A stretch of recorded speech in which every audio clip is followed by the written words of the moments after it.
Rais wa Marekani Donald Trump amesema yuko tayari kufikia makubaliano ya amani na Iran, lakini ni iwapo Tehran itakubali masharti yote muhimu yaliyowekwa na Washington, ikiwemo kuhakikisha kuwa Iran haitawahi kumiliki silaha za nyuklia. Kauli hiyo ilitolewa baada ya Trump kufanya kikao maalumu cha takriban saa 2 katika Situation Room ya ikulu ya White House pamoja na timu yake ya usalama wa taifa kujadili mustakabali wa mazungumzo na Iran. Afisa mmoja wa White House aliyezungumza kwa sharti la kutotajwa jina alisema kikao hicho kilimalizika bila kutolewa kwa uamuzi wa mwisho hadharani. Kikao cha Situation Room kimekamilika na kilidumu kwa takriban saa 2.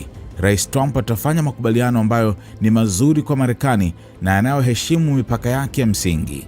Iran haiwezi kamwe kumiliki silaha za nyuklia, alisema afisa huyo. Mapema kabla ya kikao hicho kuanza, Trump alisema alikuwa tayari kufanya uamuzi wa mwisho kuhusu rasimu ya makubaliano ambayo yangeweza kufungua tena mlango wa Hormuz kwa usafiri wa kawaida wa kimataifa na kuanzisha mazungumzo mapya kuhusu mpango wa nyuklia wa Iran.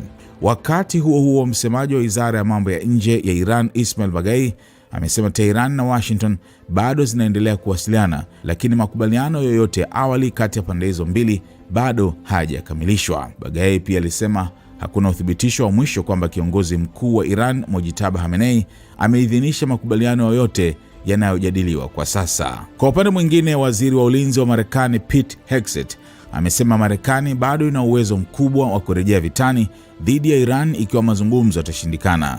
Akizungumza katika mkutano wa usalama uliofanyika nchini Singapore, Hegseth alisema Marekani ina akiba ya kutosha ya silaha na uwezo wa kijeshi wa kuanzisha tena operesheni za kivita wakati wowote. Uwezo wetu wa kurejea vitani ikiwa itahitajika ni mkubwa sana.